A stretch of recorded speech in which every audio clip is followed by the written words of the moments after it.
Right now at 5:30, firefighters in Miramar had their hands full battling this fierce fire just this morning. Smoke billowing from this home for more than an hour as firefighters work to extinguish the flames. And now we're learning more about that fire and the homeowner who was still inside when it broke out.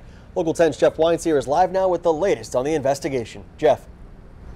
Victor, not only inside but sound asleep on the second floor. Take a look at the scene behind me. At this hour they are boarding up and they are securing this house. 7:30 this morning, as we just said, a man sound asleep on the second floor of this house, woken out of bed by the piercing sound of the smoke detectors going off. The good news, he was able to get out that front door. Approximately a mile away, we could see the heavy smoke. From Sky 10 HD, you could see exactly what firefighters were dealing with. Heavy smoke coming from several parts of this huge house at the corner of Flamingo and Miramar Parkway. We were able to make contact with the occupants of the home. They advised us that no one was in the residence. We had to pay attention to flashover conditions, which means that all of the property inside of the fire can ignite at one time. We entered into the front of the house, heavy smoke, heavy heat.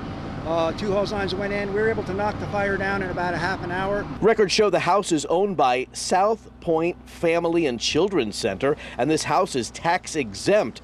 A source says Nelson Bell, listed as the director on state records, was taken to the hospital for heat exhaustion. It's believed his wife, who was at church at the time, spent the afternoon in this car. No one would tell us here what South Point Family and Children's Center is, or if this is a single family home or some kind of shelter. While the house isn't a total loss, everything inside not damaged by flames is damaged by smoke. We had units from Pembroke Pines and other cities respond to assist us.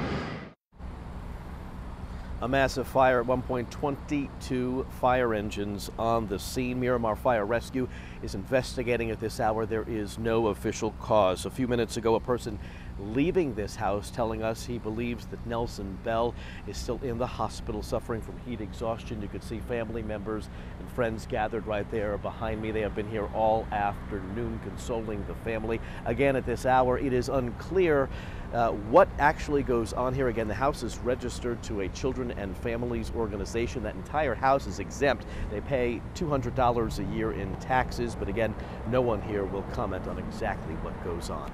We're live in Miramar. I'm Jeff Wines here, Local 10 News.